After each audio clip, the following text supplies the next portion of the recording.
Bonjour à tous. Donc nous allons poursuivre dans l'évaluation. Ça a été mon sujet de mémoire. J'ai suivi une formation à la FENTAC pendant 3 ans. Et donc c'était le sujet de mon mémoire de fin d'études. Et c'est pour ça que je voulais évoquer ce problème-là avec vous. Et surtout, le but de cette réunion d'aujourd'hui, c'est de pouvoir échanger avec la salle sur ce souci-là bien particulier. Donc je vais me présenter rapidement, présenter mon parcours, comment j'en suis venue à la problématique de l'évaluation et finir avec vous donc par un échange. Donc mon parcours professionnel, donc je suis infirmière depuis 28 ans. Parallèlement à ça, je suis aussi cavalière comme beaucoup d'entre vous. Et donc je me suis proposée comme bénévole dans des structures, des centres équestres qui accueillaient des personnes en situation de handicap. Donc cette approche en tant que soignant et en même temps bénévole m'a vraiment fait réaliser un constat. Au-delà du bienfait que m'apportait le cheval pour moi-même, et ça vous en êtes tous convaincus, l'abord du cheval apportait vraiment une aide à toutes ces personnes en situation de handicap, leur apportait vraiment un bien-être, un réconfort, déjà un cadre naturel particulier qui les sortait de leur institution. Et bon, là, on peut vraiment ne constater que des effets positifs. J'ai eu donc ce désir de professionnalisation en suivant pendant 3 ans la formation à la FENTAC. Et donc, qui dit formation, on aboutit donc à un sujet de mémoire qu'il faut trouver. Et c'est ce qui m'a amené petit à petit à la problématique de l'évaluation. Donc, j'avais aussi, parallèlement à ce chemin de 3 ans, un projet qui était la création d'une association. Comme l'a dit Eric tout à l'heure, dans les Alpes-Maritimes, il n'y a pas grand-chose, si ce n'est des centres équestres qui veulent bien faire de l'équitation adaptée. Ils le font très bien, c'est pas un souci, mais c'est vrai que moi, étant dans le sud, heureusement que mes formations me ramenaient un petit peu sur Paris et sur différentes régions de France. Et j'ai pu découvrir vraiment ce qu'était l'équithérapie. Et je trouve vraiment que, là, il y a plein de matériaux qui demandent à émerger. Et c'est à tous de se remonter les manches et d'essayer de créer quelque chose d'un petit peu construit et d'aller de l'avant. Donc en 2015, j'ai créé l'association Le Passage, qui avait pour objet donc la promotion de la thérapie avec le cheval dans les Alpes-Maritimes. J'ai eu aussi 2 rencontres déterminantes. Celle de Rupert Isaacson, qui est très connu, qui a écrit L'Enfant Cheval, qui est un parent d'enfants autistes et qui a eu un parcours particulier. Et la rencontre du docteur Amery, donc, puisque j'ai cherché des études scientifiques françaises sur le sujet particulier de l'évaluation, qui m'a amené aussi au monde de l'autisme. Et j'ai découvert aussi toute la difficulté de ces parents que je côtoie maintenant tous les jours. Vraiment, l'équithérapie pouvait vraiment leur apporter un soutien et vraiment, je le vis vraiment quotidiennement. Donc, cet univers de l'autisme infantile, moi, en tant qu'infirmière psychiatrique, j'ai travaillé longtemps en psychiatrie adulte. L'autisme adulte, c'est différent, mais l'autisme infantile, c'était vraiment très particulier et je me rendais compte qu'il y avait vraiment de grosses passerelles à faire. Et comme vous l'avez dit très justement, la pédopsychiatrie l'utilise complètement. Donc, grâce à ces sensibilités particulières, je me suis formée. Et mon sujet de mémoire donc, était sur l'évaluation en équithérapie, spécifiquement sur les enfants présentant des troubles du spectre autistique. J'ai cherché des publications. En France, il y en a 4 essentiellement qui ont été vraiment fouillées, des recherches que le docteur Amery vous présentera cet après-midi, vraiment avec un cahier des charges bien défini et qui peuvent rendre compte vraiment du travail qui est fait sur le terrain. Dans mes différents stages, malheureusement, je me rendais compte que les pratiques n'étaient pas, si ce n'est très rarement évaluées, mais chacun fait un petit peu comme il peut. Et je me suis mise en quête d'une méthodologie. Alors, la problématique de l'évaluation en thérapie avec le cheval. Pourquoi évaluer ? Je me suis posé cette question, pourquoi je voulais absolument évaluer. Donc, je pense, mais ça n'engage que moi, mais je pense que mon avis est aussi partagé. Il nous faut un souci de rigueur dans l'exercice d'une pratique. C'est aussi un atout de reconnaissance, c'est un atout pour une reconnaissance prochaine, on en a parlé aussi tout à l'heure à différentes reprises, et un besoin de transparence. C'est aussi l'émergence de publications qui seront révélées tout à l'heure par Laurence sur le sujet dans le monde entier Et c'est un véritable sujet d'actualité qu'il faut vraiment mettre en avant et vraiment s'appuyer sur ces travaux-là pour aller plus loin.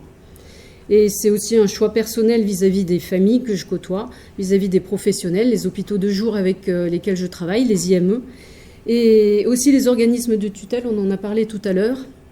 Il est vrai que la MDPH, pour octroyer une PCH pour des enfants autistes, va me réclamer une évaluation, va me réclamer... il y aura un cahier des charges. Donc j'essaye à ma manière, je débute, ça fait 2 à 3 mois que j'ai commencé mon activité sur le terrain. Je veux, moi, pouvoir leur montrer quelque chose. Alors comment évaluer? Donc il existe donc dans les études scientifiques des protocoles reconnus et validés, mais c'est très très lourd à mettre en place sur le terrain, parce qu'il faut quand même rester très pragmatique. Il faut un besoin personnel, c'est très chronophage, il faut reprendre toutes nos notes, j'en parlais tout à l'heure avec un équithérapeute, ça prend énormément de temps, ça nous demande de nous déplacer avec les équipes. Enfin, voilà, si on veut faire du bon travail, c'est très dur. Donc, une étude vraiment scientifique, c'est très lourd, Laurence nous en parlera cet après-midi. Donc, chacun fait un peu comme il peut, chacun a sa grille. Donc la démarche que j'ai choisie, elle est toute personnelle. Je reconnais que j'ai très peu de pratique pour l'instant, si ce n'est ces 3 mois de recul. Et j'ai essayé de faire avec les outils que j'ai trouvés. Alors, ma méthodologie pour l'instant. Alors, sur le terrain, comment je fais? Les différentes phases de travail que je tente de mettre en place, j'essaye déjà, donc avec les familles qui s'adressent à moi, de leur présenter un questionnaire préalable qui me permet déjà de connaître leurs attentes, les difficultés des enfants, le suivi des enfants, quels sont les différents professionnels avec lesquels je pourrais échanger. Je leur propose, à partir de ce questionnaire, une séance découverte qui est offerte à l'enfant, ce qui me permet de connaître les familles. Généralement, j'aime bien rencontrer et le papa et la maman, la famille au plus large. S'il y a des frères et sœurs aussi, c'est très important. Je trouve que c'est très important de les inclure. Les frères et sœurs, toute la fratrie est souvent mise de côté, souffre énormément du handicap vécu par la famille.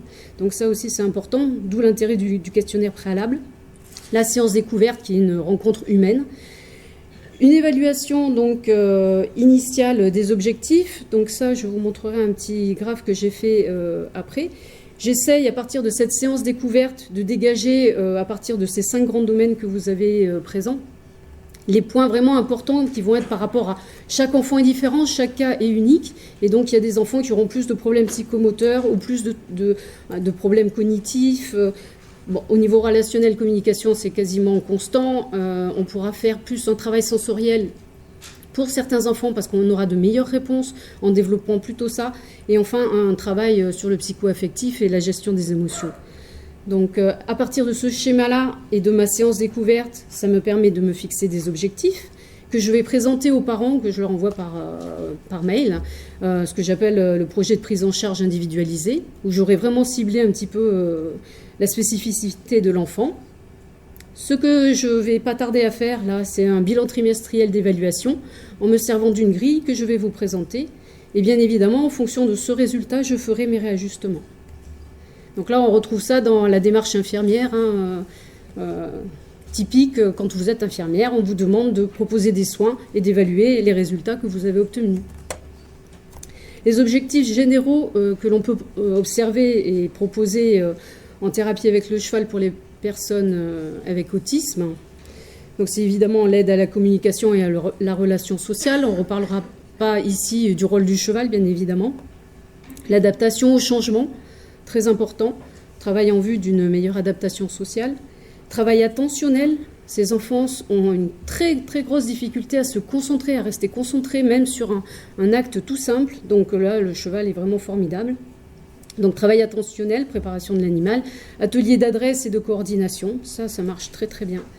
Régulation de l'activité psychomotrice, prise de conscience de son propre corps, voilà, c'est un contact direct avec l'animal. Le plus possible, j'essaye de ne pas mettre de sel, donc ça dépend si l'enfant ne bouge pas trop, bien évidemment. On reste toujours dans le cadre de la sécurité. La gestion des émotions, l'éveil cognitif et le travail d'apprentissage. Alors, les moyens utilisés, c'est le cheval, un cadre calme et naturel et sécurisant. Le matériel, c'est le matériel de base qu'on peut utiliser. J'essaye de structurer mes séances, c'est-à-dire que l'enfant retrouve toujours le même cadre et toujours le même déroulement dans le temps, hein, avec, comme un rituel. De toute façon, ils en ont souvent besoin. Et j'aimerais bien aussi travailler en musique, mais pour l'instant, matériellement, c'est pas possible, mais ça va venir. Alors, cette grille que je me suis un petit peu fabriquée moi-même, elle est tout à fait perfectible et c'est justement pour ça, si vous avez des idées, si vous êtes allé plus loin que moi, j'aimerais bien échanger après la conférence sur ce sujet-là. Donc moi, je balbutie, je démarre. Donc j'essaye de remarquer surtout pendant mes séances la communication visuelle, comment elle est. Donc j'ai essayé de faire une grille, j'ai mis, on va dire c'est arbitraire mais plus ou moins, une espèce de score qui me permet de mettre des croix là où je peux évaluer un petit peu au niveau communication visuelle, au niveau du contact à l'animal, la communication verbale, l'imitation, concentration, attention, et évidemment les émotions. Donc à partir de ces scores-là, je les reporte sur un tableau. Et j'ai un ami qui m'a fait un système Excel. Donc vous rentrez directement vos valeurs ici et vous obtenez un graphe. Bon là il est plat bien évidemment puisque c'est pas en dynamique. Mais en fonction des valeurs que vous rentrez, vous avez et vous pouvez évaluer dans le temps la progression de votre enfant. Si au niveau de l'imitation, il n'arrive toujours pas à suivre les gestes que vous lui demandez, vous verrez qu'il ne progressera pas dans ce moment-là, dans cette catégorie bien particulière. Voilà, j'essaye de ne pas être trop longue. On est dans les temps, c'est bon? Oui, c'est bon. Donc je ne suis qu'au début de ma pratique et je manque de recul, ça c'est évident. Donc d'où l'intérêt d'être présente ici parmi vous et d'échanger avec vous. Je recherche donc une coopération et un maillage avec mes pairs. Et j'espère, grâce à des personnes comme le docteur Amery, comme à Nicolas Aymon et à vous tous, suivre l'actualité de la recherche en la matière. Donc il existe le centre Temple Grandin au Colorado qui fait de la recherche, vraiment de la recherche sur cette thématique-là. Donc je vais essayer, bien que je ne maîtrise pas complètement l'anglais, de suivre leurs avancées. Il y a aussi le programme ETI en 2018 qui aura lieu à Dublin, auquel j'espère assister, parce que je pense que vraiment c'est ce qui nous porte vers l'avant. Et nous, en France, on a la chance d'avoir le colloque de l'IFEC. Et je remercie encore Nicolas Aymon de nous avoir tous reçus, réunis, et justement que nous puissions échanger maintenant. Je vous remercie.